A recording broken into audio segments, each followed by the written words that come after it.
ipatupad, sino ang dapat magpatupad, at ano po ang benepisyo nito sa kabuuan ng ating panggobyerno o ng buhay ng ating bansa.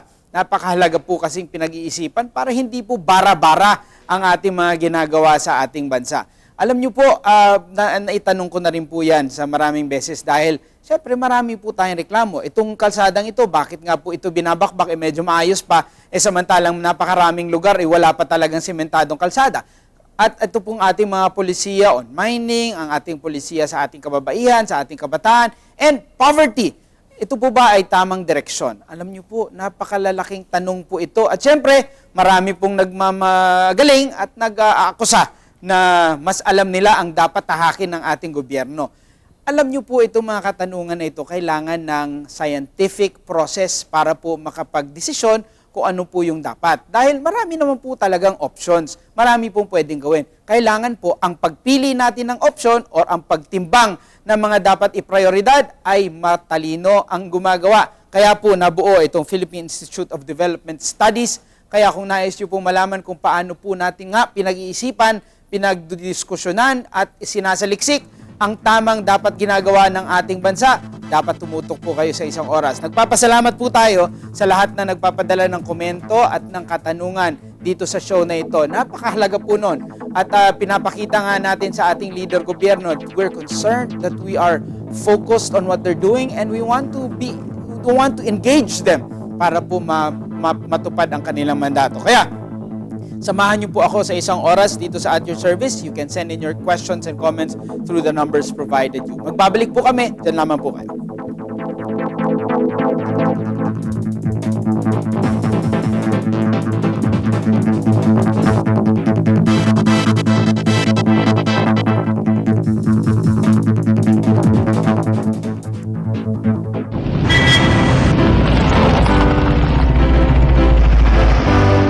Isulong ang turismo bilang daan sa pagkakaisa.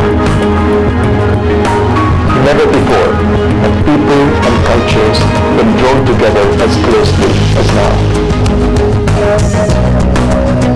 On World Tourism Day, let us all acknowledge and be conscious and respectful of other people's cultures. We look forward to celebrating World Tourism Day with you this year. Ipagdiwang sa buong mundo ang pambihilang ganda ng kulturang Pilipino. Bumulay!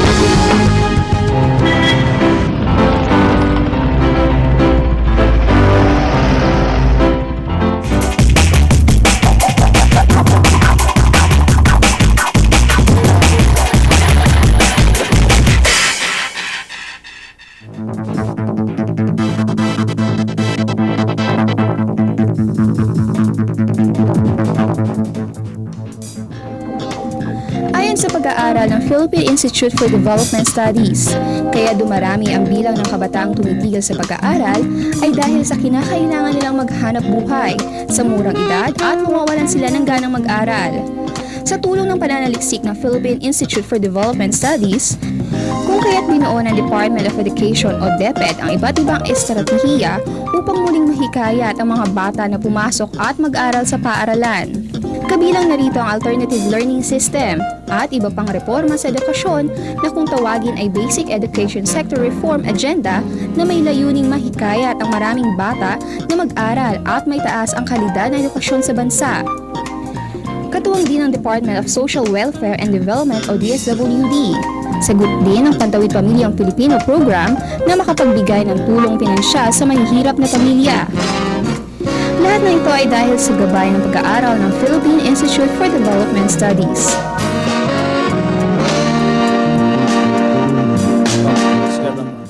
Ito po, At Your Service, at mapalad po tayong may makakausap na isang Pilipino na nagmamahal sa ating bansa in a way na medyo hindi po natin gaanong nakikita. Meron siyempre tayong mga kababayan nagmamahal sa ating bansa at nagiging pulis, nagiging engineer, nagiging politiko. Ito pong grupong ito ng ating mga kababayan ay nakisapi po dito sa isang opisina, Philippine Institute of Development Studies, para po ipakita ang pagmamahal nila sa ating bansa sa pamamagitan ng pag-ambag ng kanilang talino at ng kanilang abilidad para mag-research, magsaliksik, gumawa ng mga tanong maghanap ng kasagutan sa tanong at magrekomenda ng pinakamaayos na mga pamamaraan at mga polisiya sa ating gobyerno. Makakasama po natin sa araw na ito, Dr. Jose Ramon Albert. Magandang tanghali po, Doc.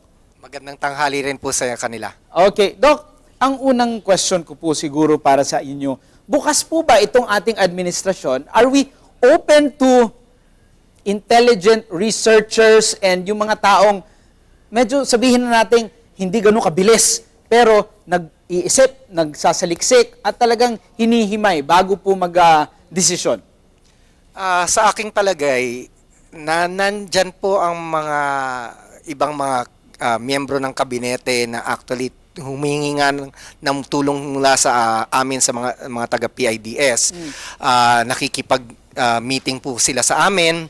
Meron din pong hindi lang po sa executive branch ng ating pamahalaan, kundi meron din ating mga legislators, mga senador, congressman, pati nga si Mayor Herbert Bautista nung isang araw kausap ko lang, gusto talagang magpatulong dahil napapansin nila hindi naman pwedeng padalos-dalos lang yung ginagawa, no. Ang gusto kasi ng ating sambayanan parating may kailangan gawin, may aksyon. Kaya lang bago ka mag-aksyon, kailangan medyo pag-isipan mo muna. Kaya nga kami tinatanong dahil kami dito sa PIDS gumagawa na kami ng iba't ibang mga pananaliksik para malaman natin kung tama ba yung ginagawa natin. Kasi kapag ikaw ay nagtatrabaho, at kailangan tignan mo muna, nasan ka ba ngayon? At kung pag tignan mo yung nasan ka ngayon, titignan mo rin siyempre yung saan ka nang galing. Para malaman mo kung saan ka papunta. Opo. Doc, paki-introduce nga po sa atin itong Philippine Institute of Development Studies. Sino po ba kayo dito at puro po ba kayo mga matatalinong doktor at nagsasama para mag-research at nandun po ba kayo sa tabi lagi ng presidente para makonsulta? Paki-explain po itong mandato ninyo at kung sino po ang mga kasama ninyo dito sa PIDS. Ang PIDS po ay tinatag noong 1977 ni Pangulong Marcos mula sa isang Presidential Decree 1201. At mula noon, merong mga grupo ng mga researcher na mga nakapag-aral.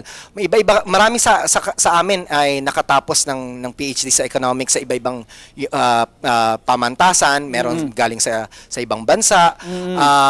Ako po, statistics ko po ang aking specialization. Meron din po namang mga social science researchers. So, iba-iba po ang linya namin. Yung iba sa amin, mas ang pinag-aaralan ay agrikultura. Yung iba naman ay pinag-aaralan yung ekonomiya. Ako naman po, katulad ako, mas tinitignan ko po ang tungkol sa kahirapan at sa edukasyon, no? Sa iba-iba ang aming mga tinatawag na specialization. No? Doc, ito po, dahil kayo nga po ay eksperto sa statistics, mapunta po tayo sa isang specific na policy na dapat pinag-isipan. Ang isa po sa parang tawagin na natin, flagship project nitong Pangulong Aquino ay yung CCT or yung ating Pantawid Pamilyong Pilipino program. At yung ating mga kababayan na tinutulungan natin, may 1,400 a month, pinili daw po ito sila sa pamamagitan ng isang sistema na computer ang nagdidesisyon, ini-input lang yun daw yung data. Ang katanungan ng maraming kababayan natin, from the statistical standpoint, from the scientific standpoint, pwede po ba talagang reliable ang resulta nitong proseso nilang pagpili ng beneficiaryo? Masasabi ko po, ako po ay actually isa pong miyembro ng advisory committee po ng secretary ng DSWD. Mula po yung administrasyong Aquino, Arroyo, nagtatagpo siya ng isang committee na nag-a-advise po sa kanila. Yun ang tinatawag na National Household Targeting System. Ang ginagawa kasi ng DSWD, parang kumbaga nagsisensus sila sa mga lugar piling lugar ng mga probinsya na masasabi ng NSO at ng National Statistical Coordination Board na mahihirap na probinsya. Nagsenso sila doon at tinignan nila kung anong klaseng mga yung mga bahay ninyo, kung kung anong meron kayo sa loob ng bahay para masasabi na mahuhulaan nga ng DSWD kung kayo ba talaga ay mahirap o hindi. Opo. Yun ay may isang statistical model na ginagamit para mahulaan. Ngayon, syempre, pag nanguhula, posibleng nagkakaroon ng mali. Pero kapag ang ginagawa po ng DSWD, kapag nalaman nila na kayo ay malamang maging benepisyaryo sa Pantawid Pamilyang Pilipino Program, binibisita rin, tinitignan rin nila, baka mamaya nagkamali nga. Opo. Kasi yung hula, yung statistical model na ginagamit, pwedeng tama, pwedeng mali. Pero mas maraming beses na tama ang hula niya. Okay. Kaya lang nangyayari minsan, ang tendency natin, tinitignan natin yung mali. No? Oo, Lalo na binibilang. Bakit natin, ito? May pera ito, ba't napasama? Oo. Yun na nga. Pero hindi naman natin nakikita yung mga ibang tao na actually tama ang pagkakapili sa kanila. Okay. So, ibig po sabihin, dahil sa isang research, naalala ko pa po yung aking high school na meron tayong tinatawag na kailangan yung iyong data gathering ay tama at yung iyong margin of error ay katanggap-tanggap. So, Opo. masasabi po ba natin, sir, na sa prosesong dinaanan nitong mga kawani ng DSWD na ang kanilang pagkolekta ng kanilang data ay katanggap-tanggap at yung tinatawag nating margin of error na yung pagkakolekta nito ay katanggap-tanggap din? Opo, masasabi ko po na ito ay dumaan sa tamang proseso ng scientific processes para talagang masabi natin na mukhang etong mga households na to ay talagang mahirap. Okay. Sir, Sir, ang ginamit nila dito ay may term pa nga sila dyan, ay tinatawag nila proxy means targeting. that's right. Opo. Sir, okay. Marami pong bagay ang nais gawin ng ating bagong administrasyon at itong ating 16-point plan, mukhang napakalawak ng ating coverage. Yung sa inyong institute, ano pong inyong mga tinututukan na talagang inaaral, sinasaliksik para kung meron man tayong gawin sa aspetong yan, ay hindi tayo nagkakamali? Sa PIDS po, marami po talaga kaming iba-ibang pinaglalaanan ng pansin. Meron nga kaming ibang tinitignan kung yung iba sa amin tinitignan nila kung paano gumagastos ang gobyerno yung on the fiscal side, no. So kung tama ba na eto bang pag-spend, paggagastos ng ating gobyerno tama ba o mas maiging gumastos pa sa iba, no. Ngayon meron naman iba sa amin na pinag-aaralan nila yung katulad ng mga ating innovations may polisiya ba tayo tungkol sa innovation. Meron ba naman iba na tinitignan man po yung katulad nga yung poverty, no. Kung kahirapan, tama ba yung ating parati kasi sinasabi ng mga tao na pababain natin ang bilang ng mahirap, pero paano natin gagawin yan, no? Opo. So pinag-aaralan din po namin yan, no. Sa iba-iba lang ang aming mga ginagawa sa PIDS, pero sa kasalukuyang buwan tayo po ay nagse-celebrate po ng tinatawag na Development Policy Research Month. At sa ngayon, ang fino-focus po namin para mapaalam sa lahat ng mga tao ay yung tinatawag na Back to ABC's Development for Education. So, fino-focus po namin ang aming mga pag-aaral at sa edukasyon. Sa edukasyon, opo. Para sa akin, sir, para sa akin lang po, hindi po ito galing sa isang research, no. Sa akin po, ang pinakamalalaking concern ng ating bansa nga po, yung edukasyon, yung korupsyon, at saka itong kahirapan nga po. Meron din po ba kayo ngayon, nabanggit nyo po, sir, na you're focused on education and how effective our system is and how we can really improve. Dahil meron nga tayong K-12, etc. Tatanong ko rin yun sa inyo mamaya. Itong corruption po, sir, dahil napakarami na pong nagsubok lumaban nito at tapusin. Meron din po ba tayong pag-aaral kung bakit po talagang nasa Pilipino ang parang masasabi ng marami na ang Pilipino ay talagang likas na korap. Inaral na po ba ninyo ito para makahanap tayo ng tamang solusyon? mahirap naman sabihin na likas sa isang tao Yun. ang maging corrupt, no?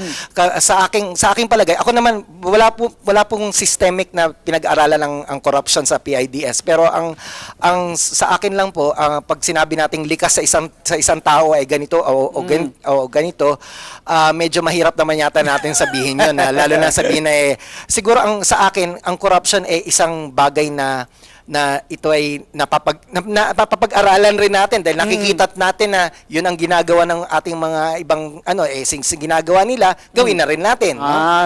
So siguro ang dapat talagang pansinin ay dapat meron tinatawag na system of accountability. Opo. At dun kung nakita natin na nagkakaroon ng medyo may mga problemang ginagawa, dapat sana'y parusahan. Aha. At kung yung mga ibang naman tao na mabuti ang ginagawa, bigyan natin sila ng some sort of reward. Okay. Alam niyo po, ang ating guest po si Dr. Albert, ang kanyang hilig po daw talaga statistics, pero yung poverty daw po at saka yung edukasyon. So yan po, pagbabalik natin, itatanong po natin, kumusta po ang kanilang pag-aaral sa ating educational system? Ito bang K-12 ay nakaset, makatutugon po ba talaga sa mga problema natin sa ating educational system? At paano po ito magre-resulta, hopefully, in the short term, sa pagbabanga ng ating poverty incidence sa ating bansa? Magbabalik po kami, dyan lamang po.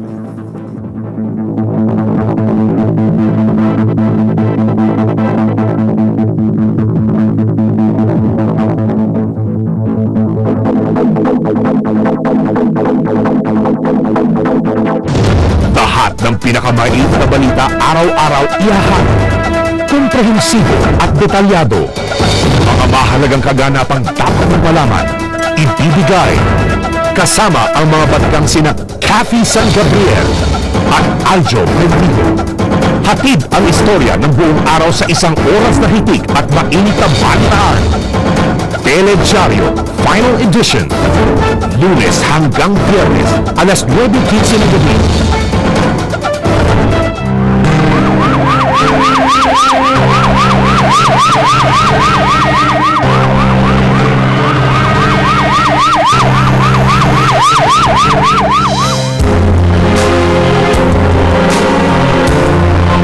Ang dengue ay seryosong banta sa kalusugan. Tulong-tulong natin subuin ito. Proteksyonan ang katawan. Linisin ang kapaligiran. Magkaroon ng wastong kaalaman.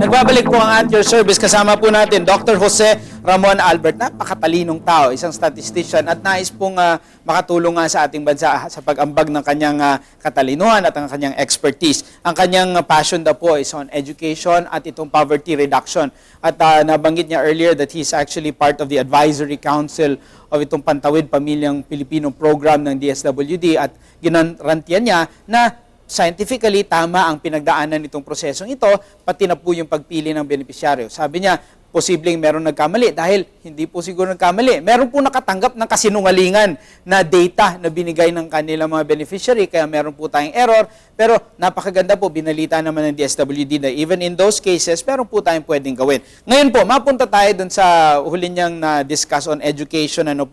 Nabanggit din po niya about education. Ang question ko po, Sir Dr. Albert, meron pong nais ipatupad ang DepEd na K-12 or itong dagdag pong taon sa ating educational system. Sa inyong pag-aaral po, kasi napakasimple pong sabihin, yung ibang bansa ganito na at tayo na lang naiiwan na ganito lamang ang number of years in our educational system. But yung sa totoo pong outcome nung ganong pag-increase ng number, meron po ba talagang benepisyo? Alam mo, on one level, hindi natin talaga masasabi na magkakaroon ng malaking impact yung K-12 program dahil sabihin natin sino ba madadagdagan ng 2 taon? Sa ngayon lang, kung titignan natin yung mga gaano karami bang tao ang nakaapak maski man lang ng kolehiyo. No?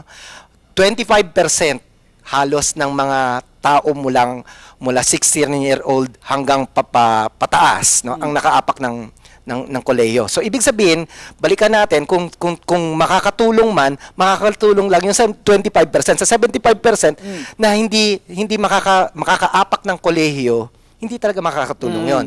Okay? So ibig sabihin, itong K-12, magbebenepisyo dun sa mananatili, pero it does not solve the dropout problem. It does not. Pero I think In fact, it might even cause more dropouts. well, in a way, yes. But you know, we have to see yung itong K-12 program is supposed to be part of a series of programs sa ginagawa ng Department of Education, part of yung kanitawag na BESRA, Basic Education Sector Reform Agenda. Ngayon, ang masasabi rin natin kasi yun nga, kailangan maraming mga programa no. Katulad yung mga sa bilang po namin mula nung 2008, mga nasa 3 milyong bata na nasa taong gulang 5 hanggang 15 ang hindi pumasok. Correct. So ngayon ang tanong bakit hindi sila pumapasok, no? Marami sa kanila talaga ang underlying reason kung bakit hindi sila pumapasok ay kahirapan. Tama. Okay. So ngayon, ang tatanungin kung ano ngayon magiging solusyon diyan. So kaya makakatulong yung Pantawid Pamilyang Program, makakatulong rin siguro kung tayo ay hindi lang gobyerno kundi lahat tayo magtulungan para talagang mapapasok natin ang mga kabataan natin. At hindi lang papasukin kundi siguraduhin natin na sila ay makakatapos. Kasi ang nagiging problema, yung iba rin diyan ng mga bata bumabagsak, tapos pag nawawala ng interest, magtatrabaho na lang, gano'n. Yun yung dapat nating tuunan ng pansin. Okay. Sir, ito pong ating celebration na ito. Ano po tawag nito? Ito po ang Development Policy Research Month. Development Policy Research Month. At napakagandang, ang tema ninyo po ay Back to ABC's Education for Development. Siguro in relation to that, yung K-12 po kasi, number of years lamang yon. But syempre, it will entail a tweaking of the curriculum itself na para dagdagan or i-extend yung oras for each of the major line subjects. Dito sa inyong celebration ng inyong Development Policy Research Month, ano in particular ang inyong tututukang mga tanong? Anong gusto nyong masagot? Kasi sa ngayon, even yung K-12 program, alam natin, may phasing ang ginagawa ng gobyerno. Ini-implement na nila yung first part, yung K. Yung lahat ng bata ngayon, kindergarten pa lang, 5 taong gulang, dapat na mga bata ay nakapasok na. Ngayon, ang nagiging problema, even nung dati pa, yung mga bata hindi masyadong pinapapasok ng maaga. Yes. Kahit na 6 years old, dapat 6 years old na bata ay nasa grade 1. Kung walang kindergarten, minsan hindi pumapasok. No? So, sana, ginugusto nga sana natin na 5 taon gulang pa lang ay pumapasok na para na nagiging school ready po sila. So yung kindergarten part at least na sinisimulan nila at hindi natin masasabi kung ano talaga epekto nila ng K-12 na yan hanggang sa siguro mga 5-10 years from now. Yun na. Pero sir, ano po ang ginagawa ng ibang bansa in their educational system na nakikita nyong hindi natin ginagawa at dapat natin gawin? Aside from itong number of years. Well, sa ngayon, pag nakita mo talaga yung acting expenditures, no? Sa ibang bansa, in fact, yung UNESCO in particular suggests na 6% ng GDP sana ay ginagastos natin sa education. Sa atin po? Sa atin po nasa 2.7%. Baba. Kasama na doon hindi lang yung basic education, kasama doon pati higher education. So kaya napakababa ng ginagastos natin. Kaya hindi natin masasabi talagang kung ganito ang ginagastos natin. Di syempre, hindi natin mapapaglaanan ng pansin yung ating mga kinakailangan gawin. Kulang tayo sa mga teacher, kulang tayo sa classroom. So maraming kakulangan, no? So hindi pag sinabi natin hindi lang naman rin yung teacher lang, kundi yung mga teacher ngayon, kundi ano ba ang paano sila nagtuturo sa bata? Baka mamaya yung iba medyo nabobore sila kaya ayaw na nila pumasok. Yung teaching methodology, opo. So yun ang sanang dapat nating pagtuunan rin ng pansin, bigyan natin ng mga teacher training, pagalingin natin yung mga teacher. At hindi lang yan, minsan nakikita natin sa ngayon may medyo malaki ang problema natin na mas maraming batang lalaki ang hindi pumapasok kaysa babae. That's right, opo. So ang tanong diyan bakit nagiging ganon? Hindi kaya posibleng hindi lang kundi yung hindi mo pumapasok, kundi yung mga batang nagda-drop out. Hindi kaya posible rin dahil marami rin sa mga teacher natin babae. No, 90% ng mga teacher natin babae. So posibleng nakakadagdag 'yon Opo. sa rason kung bakit yung mga batang lalaki hindi natututo kaya hindi na lang pumapasok. That's no? right. So sana hindi wala naman talagang full answers, no? Lahat ng mga solusyon sa problema kailangan pag-iisipan mo muna, itetest mo, at pagkatapos mo i-test, saka mo malalaman kung tama ba o mali. Correct. No? Yun yung essence of research. Dapat, pinag-aaralan muna natin, nagtetest tayo kung maaaring magagawa natin at mapapabuti natin ang sitwasyon. Oh, sir, napakaganda po nitong question ni Oliver of Samar. Sa mga taga-Samar, no, magandang araw po sa inyo. Kung malaki po ang budget ng government sa education, at lagi nga po natin naririnig ito, education gets the biggest chunk of our budget, lagi po nitong sinasabi ng marami ng gobyerno nakaraan. Ang tanong po ni Oliver, bakit nagkakaroon pa rin ng classroom shortage? Siguro dagdag ko lang po dun, sir, pinakamalaki na rin po in terms of percentage yung education nga po sa ating budget. Pero kung dadagdagan po natin ito, inaral nyo na rin po ba kung saan ito kukunin ang dagdag? Una, actually pag tinindigan mo yung gaano kalaking ginagastos, malaki nga, no? 12% ng buong gastos sa gobyerno ng buong 1 trillion budget ng gobyerno, 12% no napupunta sa DepEd, no? So malaki. Pero pag hinambing mo sa ibang bansa, maliit. Hindi ganun kalaki ang ginagastos natin. Tulad ng sabi ko kanina, ginagastos natin hindi lang sa DepEd, kundi pati sa higher education, nasa 2.7% ng ating GDP. Pero ang nirerekomenda, 6% sana. So kaya nagkukulang yung ating teacher dahil kulang ang budget. Correct. Ngayon, kung gustuhin man nating kumuha ng teacher, wala rin tayo minsan makukuha ng teacher dahil hindi rin ganun karaming mga nag-a-apply na magkaroon na maging teacher, no? At masasabi rin po natin kasi ang daming problema talaga sa edukasyon, no? Sobrang dami. Kaya nga po yung aking katanungan din po, sir, isingit ko na lang po na kung nais po natin itong itaas, you have other concerns. Housing is a concern, health is a concern, irrigation is a concern, infrastructure is a concern. Lahat po ito, meron po tayong problema at lahat po ito competing for the meager or kulang pong resources. Kung nais po nating pataasin yung budget sa education, saan po dapat nating kunin? Unfortunately, yun yung nagiging problema, no? Kapag meron kang kakainin na cake, no, o pie, syempre gugustuhin mo yung pinakamalaking resources mo doon sa pinaka-priority mo. Ang dapat talaga nating priority, basic education. Unang-una, yan ang isa nating commitment. Dapat sana nating papag-aralin natin lahat ng mga ating kabataan, maski man lang makatapos siya ng primary school. Correct. Sa ngayon, ang nangyayari po, nasa 90% lang po ng ating mga kabataan ang nakakatapos ng grade elementary. Hindi lang grade 1. Ang ibig sabihin sa mga mula 5 taon mula 6 na taong gulang hanggang 11 taong gulang, 90% lang sa kanila ang pumapasok. So masasabi natin ang goal natin is sana 100% sana sa kanila. Universal primary education ang ating goal sa Millennium Development Goals. Kaso hindi natin magawa dahil nga kulang ang ating resources. At saka sasabihin pa natin, kulang ang resources, dumadami pa yung populasyon natin. Correct. At ang nangyayari dito, yung ibang tao sinasabi, hindi naman problema ang populasyon. Problema natin ang populasyon. Kung palaki ang populasyon at kukunti ang ating pinagkukunan ng pera, saan tayo kukunan ng panggastos?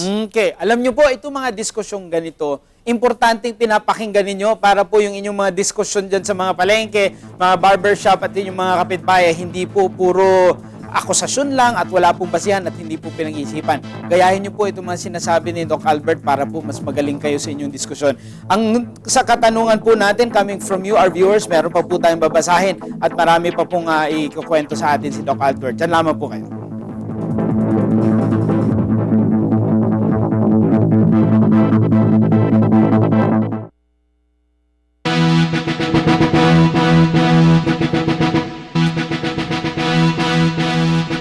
Lumawak pa ang mga lugar na inilagay ngayon ng pag-asa sa storm signal dahil sa epekto ng bagyong Pedring. Huling natukoy ang bagyo sa layong 350 km sa east-southeast ng Kasiguran, Aurora. Lumakas pa si Pedring na umaabot na sa 120 km bawat oras at may pagbugso ng hangin na umaabot ng 150 km bawat oras.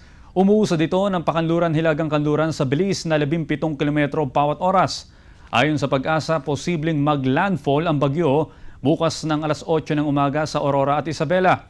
Lalo pang pinag-iibayan ng bagyo ang southwest monsoon kung saan ang buhos ng ulan ay nasa pagitan ng 15 hanggang 25 mm bawat oras, habang may lawak o diameter ang bagyo na umaabot sa 650 km.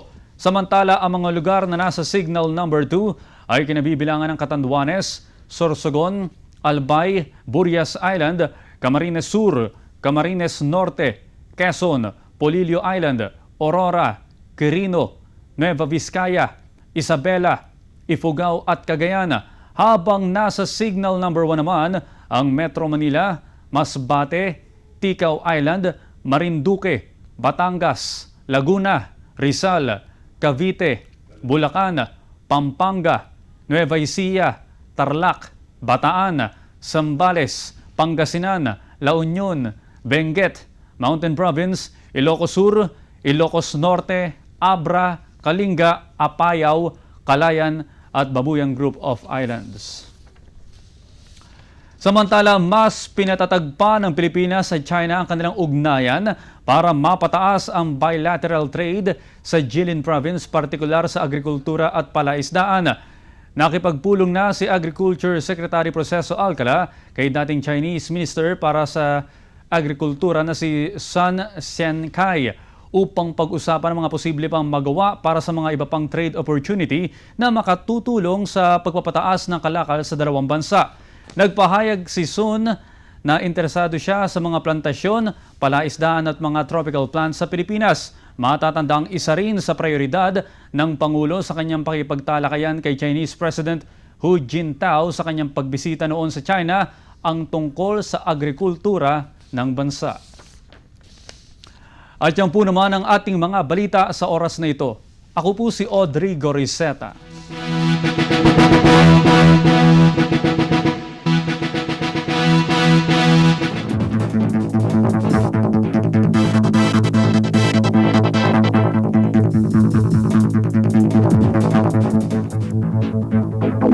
Magbabalik po ang At Your Service at napakaganda pong kausap. Ito matatalino po at napakaganda pong kausap si Dr. Albert ng Philippine Institute of Development Studies.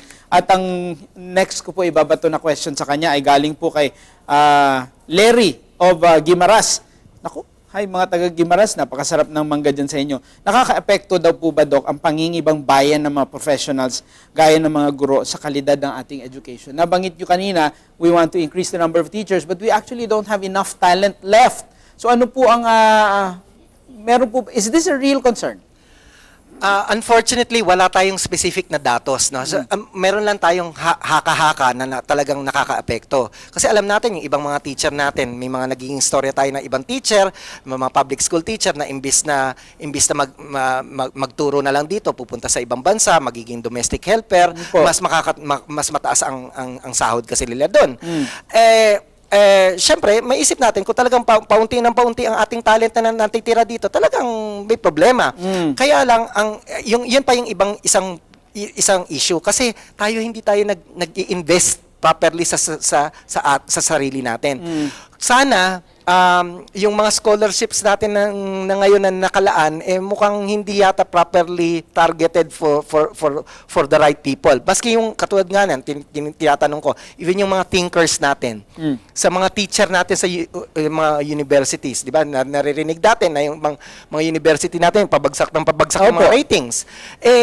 Kasama na doon, siguro, may mga ating mga masasabing mahuhusay na guro, unti-unti nawawala na, tumatanda na, nagre-retire Opo. na, wala tayong new blood kasi hindi tayo nag-i-invest. Ang nangyayari, saan ba tayo? Dapat sana nagpapadala tayo, katulad ng ibang bansa, nagpapadala tayo ng mga scholar natin Opo. sa ibang bansa. Abroad. Para matuto sila at bumalik dito. Sana bumalik. Yun lang ang ano, no? Kasi minsan yung iba hindi Hindi na bumabalik. bumabalik. Opo, binabayaran na lang po yung kanilang utang sa kanilang sending institution. Doc, ito pong napakagandang question ni Luisida of Aurora. Nabanggit niyo po kasi yung mandato ng inyong ahensya is really to do research, policy research in particular. Paano niyo daw po na-check kung nagagamit ng government agencies yung inyong research? Mahirap sagutin yan, no? Pero masasabi ko rin naman na in fairness po, so yung mga ating mga legislators, yung mga executive members ng aming executive board, ng executive branch ng gobyerno, marami po sa kanila nakikimiting po sa amin kasi nababasa nila o kaya yung mga staff po nila nababasa kasi lahat ng mga sinusulat namin nasa website din po namin. Kung gusto niyo lang pong tignan kung ano ang mga ginagawa namin, puntahan lang niyo ang aming website www.pids.gov.ph at doon niyo makukuha, mababasa. Doon rin namin medyo nahuhulaan kung binabasa nga ba kami o hindi. Kasi may hits, Oo, Doc. kasi may hits. Pero hindi lang 'yun, no? Na ironic lang kasi minsan na napapansin siguro namin na minsan may mga ibang tao sa ibang bansa na nakakabasa pero dito sa atin parang Hindi gaano. hindi naman sa hindi gaano pero sana mas malaki pa sana. Opo. Doc, ito pong ating institusyon ay attached sa NEDA. At syempre yung ating mga secretaries, posibleng meron silang training, academic training sufficient to make them value itong research nga at itong tamang scientific process. Pero, Doc, marami po sa ating mga ginagawa sa ating gobyerno ay devolved. Marami po sa ating services ay devolved. Marami po ito ay ipinasa na po sa ating local government units. Paano po ang ating ginagawa naman para hindi lamang gumawa ng sariling research, but to spread nga yung napag-usapan natin siguro off the camera, na yung kultura ng kabuuan ng Pilipinas na bago po gumawa, bago umaksyon, dapat pinag-iisipan, dapat so paano po, meron po bang mga sharing of information, mag-advocate po ba kayo o nakiki-network din po kayo sa mga local researchers and thinkers on the local level? Ang PIDS po, kami po, ganun ang medyo strategy namin. Meron din po kami mga network partners na tinatawag. May mga institution, mga academic institution, mga universities, sa iba't ibang mga region, na syempre kasi kami PIDS, nandito lang kami sa Metro Manila, kasi hindi naman namin masasakop lahat ng mga lugar. Pero yung mga network partners namin, dahil nagkakaroon kami ng parehong mga mutual na research, nakaka-apekto rin yun sa mga grassroots. So doon po kami yung isa sa mga strategy namin. Besides po doon, syempre kami po rin ay nagbibigay rin po kami ng mga nakiki-network rin kami with other national and local government agencies. Yun nga po, naalala ko, nabanggit ng isang former leader ng ating bansa na the universities in the regions, or not just in the regions, even here in the big city, could be underperforming as far as research and extension. So, hindi po masyado nakiki-network sa kanilang komunidad kung nasaan sila. So, importante po yun, Doc, dahil kailangan ramdam yung policy research ng mga taong dapat magpatupad. Tama po ba, Doc? Sana nga po kung ang mga universities ang nagiging service-oriented in that sense, no? Na kung gumagawa sila ng research, hindi lang yung research just for the sake of research, no? Sana'y gumagawa sila ng mga pananaliksik na masasabi na galing sa mga problema sa kanilang mga komunidad. Yun ang ini-encourage po natin at hopefully unti-unti sa aming mga diskusyon sa ibang mga kasama sa mga taga mga ibang universities sana unti-unting gagawin po nila. Doc, would you recommend that at least the big cities and provinces in the Philippines form their own Institute of Development Studies? Importante po ba yun sa kanila or dapat na lang maki-network sa mga universidad?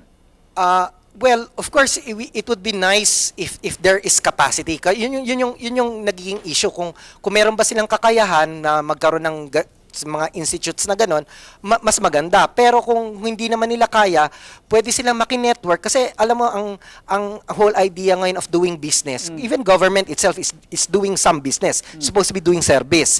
hindi ba tayo naririnig dati yung tinatawag na business process outsourcing. Kung hindi mo kayang gawin, pagawa mo sa iba. Correct. So ganun din sa ang mga local government units natin, ang ating mga national government agencies, kung hindi nila kayang gawin, pagawa sa iba. Ganun lang kasi Doc, napakaganda nitong question ni Ramona ng Makati. Nabanggit niyo po earlier na tumulong po kayo dito sa CCT or Pantawid Pamilyang Program ng DSWD. Ang question na po dito, ano pong iba pang mga exciting na policy or mga batas na merong kontribusyon ang PIDS in its crafting?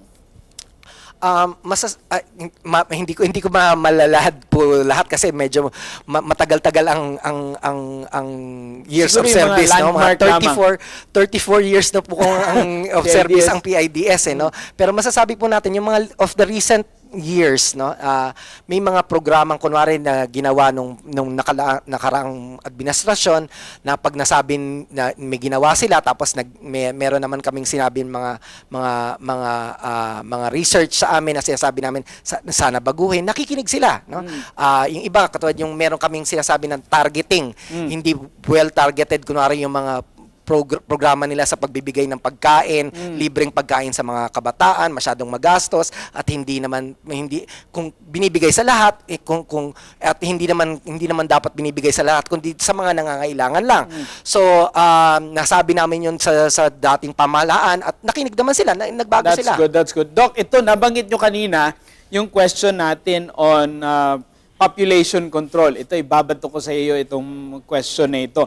It's so easy, Doc, for people to argue na dapat hayaan lang natin. Hindi na natin kontrolin at ang Diyos na ang bahala. At syempre, yung parang community naman daw has a way of sustaining itself. At if there is a need, and the supply will eventually follow. Ang question ko po, Doc, looking at the actual figures of food production, looking at the actual figures of, let's say, itong ating education on how we can support itong growth ng ating infrastructure and capability, hindi po ba talaga kayang i-sustain kung ganito po ang ating population growth?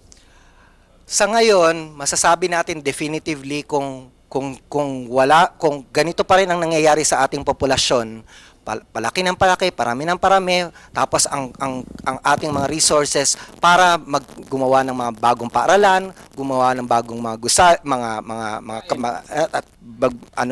tumulong sa agriculture, kulang na kulang. Ngayon, kaya nga ang tanong doon, bakit nagkakaroon ng kakulangan? Kasi nga hindi nagpaplano ng pamilya.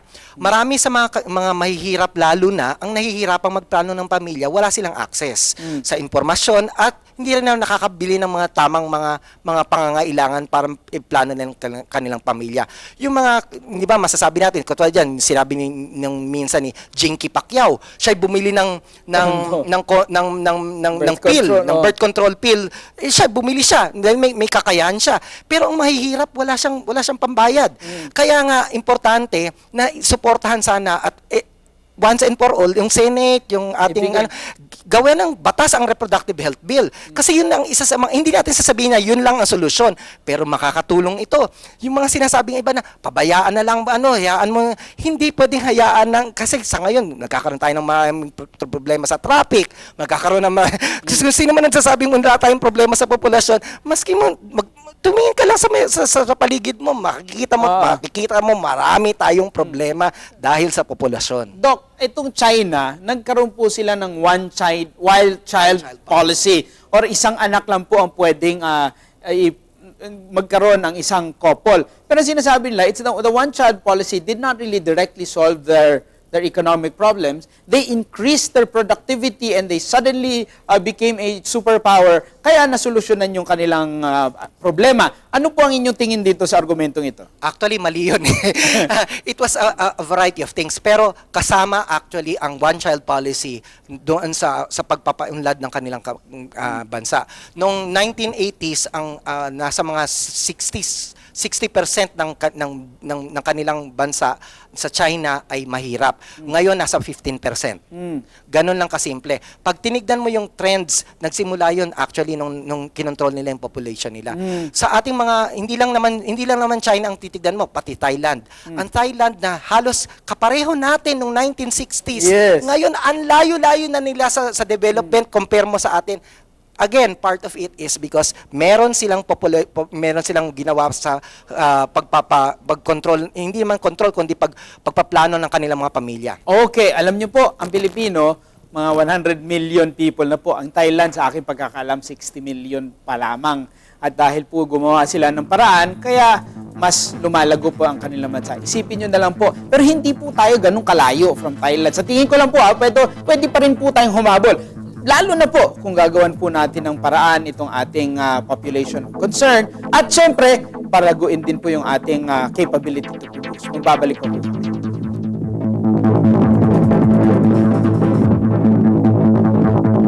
Sa Pilipinas natin, bawat isang posisyon, pinuno ng pagbabago, kapitan ng sipag, tanod ng kapaligiran, hepe ng moralidad. Sa Pilipinas natin, bawat isa ay may mahalagang tungkulin. Pag pinagsama-sama, mas malayo ang mararating. Hawak natin, Pilipinas natin.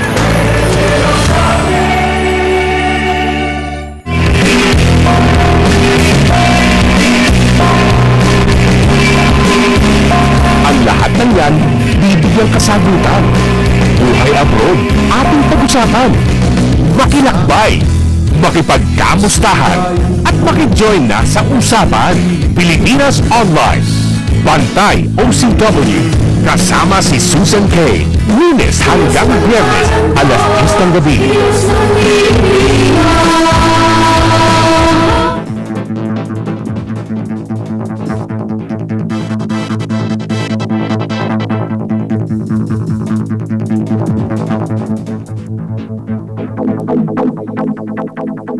Ito po ang huling segment ng At Your Service sa araw na ito at mapalad nga po tayong makausap ang isa sa mga eksperto, isa sa mga leader po ng Philippine Institute of Development Studies, si Dr. Jose Ramon Albert.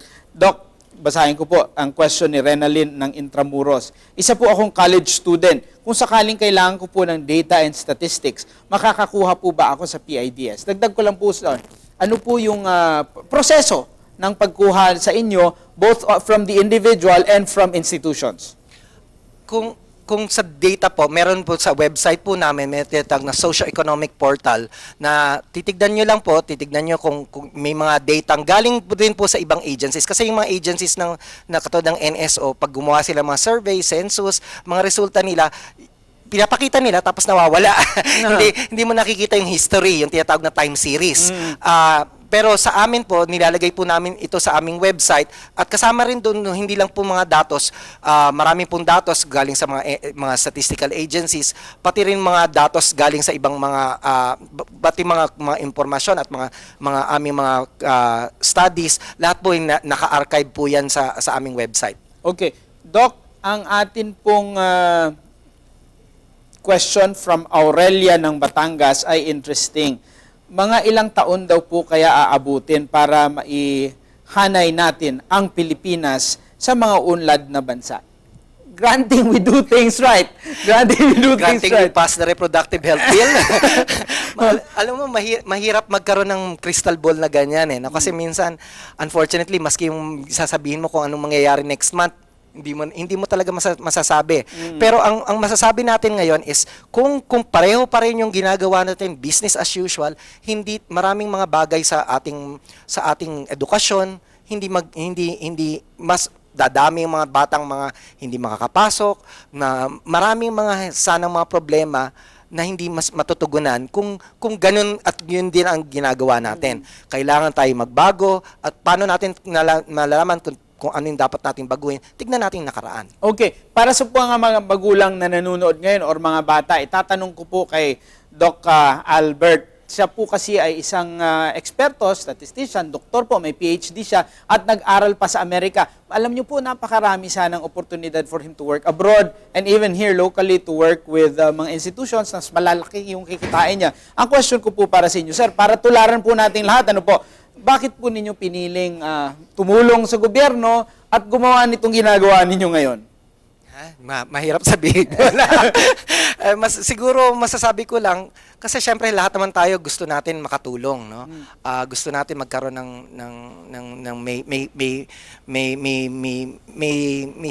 merong may fulfillment, may meaning yung buhay. No, so maski siguro ako ganun ang unang iniisip ko pagkatapos akong maging matapos ng aking pag-aaral, ginusto kong bumalik dito kaysa maging isa sa mga nagtatrabaho lang sa ibang bansa. Okay. Doc, ang buhay po ba ng isang research fellow or isang scientist, pwede po kayong tawaging scientist, ito po ba ay masaya din at exciting? Dahil siyempre yung nakikitang profesyon ng ating mga kabataan, yung mga the more visible professions, ito hindi po ganun ka-visible. Anong klaseng buhay po ang meron ng isang research fellow at isang scientist? Kung masasabing masaya, syempre ako masaya naman ako, lagi naman ako nakatawa. pero nanonood naman kami ng sine, nanonood normal naman po ang buhay namin. Kaya lang kung masasabing po na syempre yung iba kasi na nakikita namin nakikita na ang ginagawa namin masyadong mabusisi, tinitignan yung mga datos, mga graph. Sabi, ay naku, nakakaantok. Yun. Siguro sa iba medyo exciting, sa iba naman hindi. Sa amin masaya po kami sa ginagawa namin. Pero Doc, kailangan po ng bansa